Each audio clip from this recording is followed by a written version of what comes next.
50 years of research on attachment patterns, they found 4 attachment styles or patterns that begin in childhood, and we take them right into our adult relationships, unless we work on them or go to therapy or something happens to change them. Otherwise, they go right into our adult lives. The number 1 is secure attachment. Of course, that's the good one, where children feel safe and they trust and they view their parents as what's called a secure base. I can come to you. You're there for me. You're emotionally available. You get me. You're attuned to me. I can lean on you. You're a port in the storm.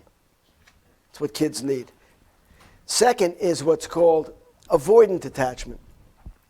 These are the children that have parents and caregivers that are distant and rejecting and emotionally unavailable.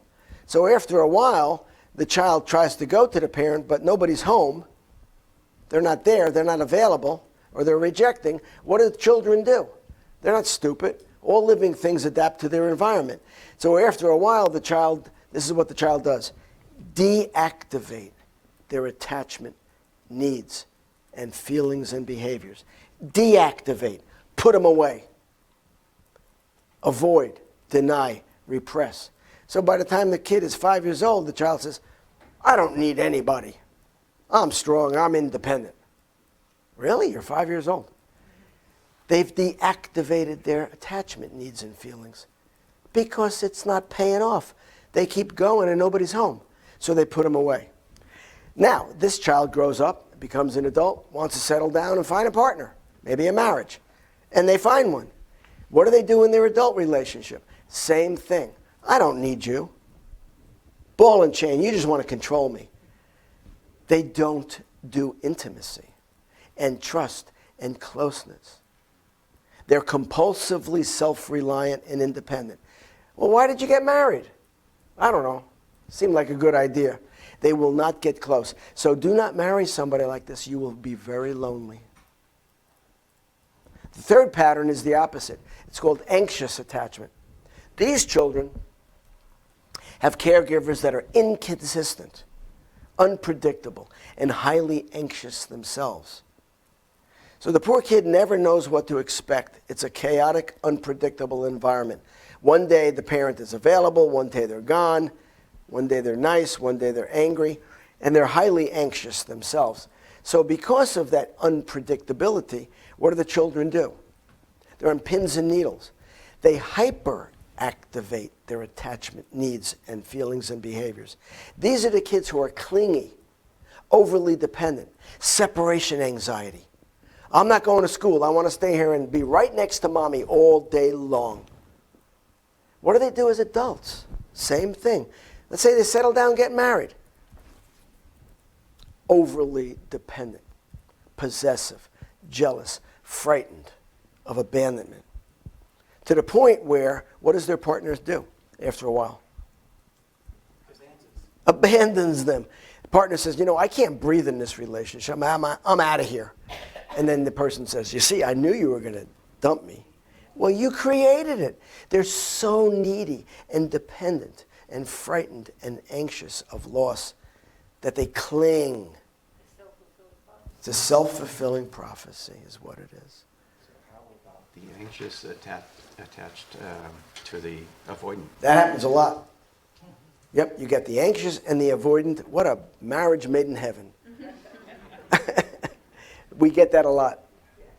And the more the avoidant avoids, the more the anxious clings. And the more the anxious clings, the more the avoidant runs. We get that a lot. Pursuer distancer. Right. Pursuer distancer. That's what it's called. Oh boy, we get that dynamic a lot. Now the last one is the most pathological and clinically difficult and challenging to work with. In the literature, it's capital D, meaning disorganized, disoriented attachment. Sadly, these are the children who are the victims of severe chronic abuse and neglect, sexual abuse, physical abuse, cults, traumatizing, abusing the children, impoverished orphanages for 3, 4, 5 years in Eastern Europe and other places. multiple homes in the foster care system. These children have no organized strategy whatsoever. It's not about hyperactivating, deactivating. They're just out there confused, acting bizarre, trusting no one. These children and later adults dissociate as a defense mechanism because they've been so abused. They will appear psychotic. They will get angry and punitive and hurt people physically. They'll attack their caregivers and others. Very disoriented. And what are they like when they're adults? The same. They abuse their children from generation to generation. Now, if you know the DSM, children with this history of severe abuse and neglect like this, where do they often end up by the time they're teenagers and young adult? Diagnostically. Access to personality disorder. They turn into your borderline personalities, antisocial, psychopathic, sociopathic personalities, narcissistic personality. Very difficult to treat. The penitentiaries and jails are filled with young guys and gals with this history. Antisocial,